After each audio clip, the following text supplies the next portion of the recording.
Olá, amantes da justiça, bem-aventurados que têm fome e sede de justiça, porque serão saciados. Quero falar nesse vídeo aqui dos dois textos de Deus. Os dois textos de Deus é a história dos anjos que se rebelaram contra Deus lá no céu. Eram anjos que eram obedientes a Deus, mas um anjo que se tornou inimigo de Deus e se tornou líder, ele conseguiu enganar uma terça parte dos anjos do céu e tornar esses anjos adeptos, esses anjos seguidores desse inimigo de Deus. E aí, esses anjos foram expulsos do céu. Esses anjos que representavam um terço de todos os anjos, das criaturas celestiais criadas por Deus. Eles tiveram a oportunidade lá de ter uma vida lá no paraíso, lá no céu, mas eles preferiram se rebelar contra Deus. Um líder e um terço de todos os anjos. E aí ficou os dois terços com Deus. Então, 66,6, veja esse nome, 66,6. Ele, dos anjos, eles continuaram obedientes, continuaram trabalhando, servindo a Deus. Anjos que continuam com Deus.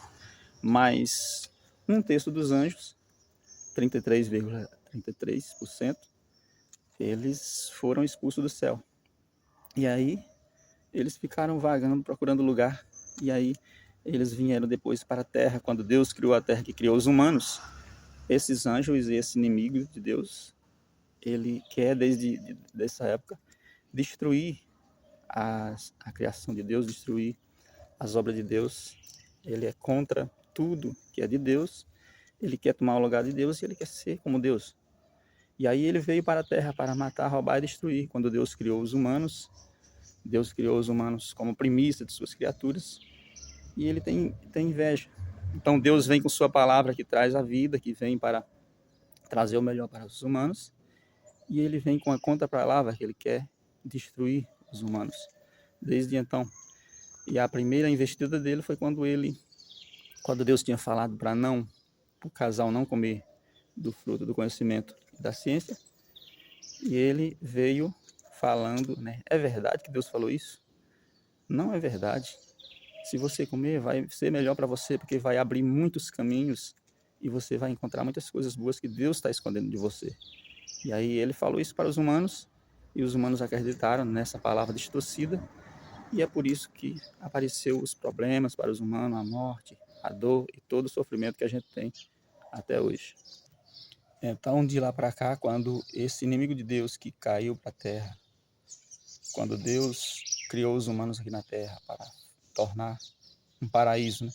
Que esses anjos que foram expulsos do céu caídos vieram para matar, roubar e destruir, né? O líder e seus seguidores, que é um terço dos anjos do céu, quando eles vieram para a terra, a gente perdeu a paz, o sossego, a vida perfeita que Deus tinha dado aos humanos. Aí a gente precisa se livrar, né, dessa perdição, dessa morte, dessa dor que a gente adquiriu, dessa tendência ao sofrimento, ao mal, aos problemas. E aí Deus, ele conversava diretamente com o casal e dava suas instruções. Isso era sua palavra. Toda tarde ele vinha passear no jardim que ele criou para os humanos e dava suas instruções, a sua palavra, que era o alimento de que a gente precisa para viver. Mas aí, quando o homem desobedeceu a Deus, comeu do fruto da ciência, do conhecimento, perdeu esse contato e eles foram expulsos do paraíso, né, os humanos. Então, eles começaram a proliferar. Deus disse: crescer e multiplicar, espalhar por toda a terra. E aí, alguns humanos, Deus ainda observava e via que tinha alguns humanos bons ali que queriam, que era capaz de temer a Ele, como Noé, Enoque, Noé. Aí depois veio Abraão. Então Deus começou a falar novamente com essas pessoas para tentar trazer suas instruções, a sua palavra e novamente recuperar a criação. E ele conseguiu se achegar a esses humanos e a falar, né? E esses humanos ouviram a sua voz e buscaram colocar em prática. E foi graças a isso que a gente teve essa oportunidade. Deus novamente começou a elaborar um plano de salvação, de libertação da humanidade. Então, esses dois textos de Deus também está representado a família de Noé lá no dilúvio. Eram 8 pessoas após o dilúvio, né? Foi o remanescente dos habitantes da terra. 8 pessoas que eram os 3 filhos de Noé, sua esposa, Noé e sua esposa. Então, eles eram 8 pessoas. E aí ele tinha 3 filhos. E certa vez ele se embriagou com o vinho e um dos filhos riu dele. 2 filhos cuidaram dele, mas um riu. E aí ele amaldiçoou um filho. Então, representando aí que 1/3 dos humanos foram amaldiçoados. E 2/3 continuaram obedientes ali ao pai, que era a Noé. Então, da mesma forma como lá no céu, 1/3 dos anjos se rebelaram, aqui na terra também, um dos filhos de Noé, que representa 1/3 dos filhos dele, se rebelou contra ele. E vem sendo assim até hoje. Existem mais pessoas tementes a Deus, 2/3 das pessoas do mundo, do que as pessoas que desobedecem. Então, 1/3 das pessoas elas são más. Mas basta a minoria, basta 1/3 das pessoas se tornar má que o mundo já enche de coisas ruins, de consequências ruins. E é por isso que Deus elaborou o plano onde Jesus vai voltar para acabar com toda a iniquidade, toda a maldade, né? E recuperar a perfeição para a humanidade.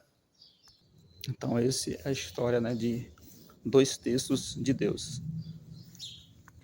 2/3 que representa a humanidade, que obedece a Deus. E aí o inimigo de Deus, ele não vai perseguir, ele veio para roubar, matar, destruir, mas ele não vai perseguir esse 1/3 que já é dele. Ele vai perseguir esses 2/3, os 2/3 da humanidade que está obediente a Deus. Então ele vem com todo tipo de tentação, com ofertas atrativas, porque ele tenta cativar os humanos através de coisas atrativas, de coisas que enganam, coisas que aparentemente são boas para os humanos. E aí, se ele não conseguir aqui, ele usa da força física, ele influencia outros humanos para agir. E ele influencia muitas vezes esses humanos que representam 1/3. Então ele está perseguindo esse 2/3, que são os 2/3 de Deus, que representa 66,6, né? 666, que é 1/3, que é os 2/3 da humanidade que obedece a Deus. Então essa é a história dos humanos aqui na Terra, que já está tudo consumado através da obra de Jesus Cristo, da sua morte, que ele veio para morrer. Já está tudo consumado e vai voltar novamente esse Cristo que veio e estabelecer o reino dos céus, acabar com toda a iniquidade, e não vai mais existir essa divisão, onde tem 2/3 que representa aqueles que estão reservados para Deus e 1/3 daqueles que estão reservados para a perdição. E o inimigo de Deus sabe de tudo, sabe que ele não vai conseguir. Ele tentou todas as pessoas, inclusive até o próprio Jesus, lá no deserto. Nos 40 dias ele ofertou todo tipo de tentação para tornar perdida a humanidade, pois ele sabia que o único plano de salvação era Jesus Cristo. Ele sabe de tudo. O inimigo de Deus é quem mais tem fé na obra de Deus, porque ele sabe de tudo, ele sabe tudo que vai acontecer. Deus permitiu que ele soubesse para que ele agisse e mostrasse o jeito dele governar, porque Deus deu essa permissão. Deus tinha dado livre-arbítrio para os humanos e ele deu também a permissão para o inimigo de Deus governar e mostrar o jeito dele governar. E aí Deus dá as instruções aos humanos e dá a permissão para a gente agir, a permissão para o inimigo julgar e tentar, e Deus dá as instruções do que a gente deve fazer para não cair nas garras desse inimigo. Aí cada um decide por si. É assim que Deus trabalha. Então, depende de cada um, se a gente representa, se a gente está, se a gente quer seguir ao lado desses 2 terços de Deus, ou se a gente quer fazer parte desse 1 terço, que é dos inimigos de Deus, desde os anjos lá do céu aos humanos aqui na terra.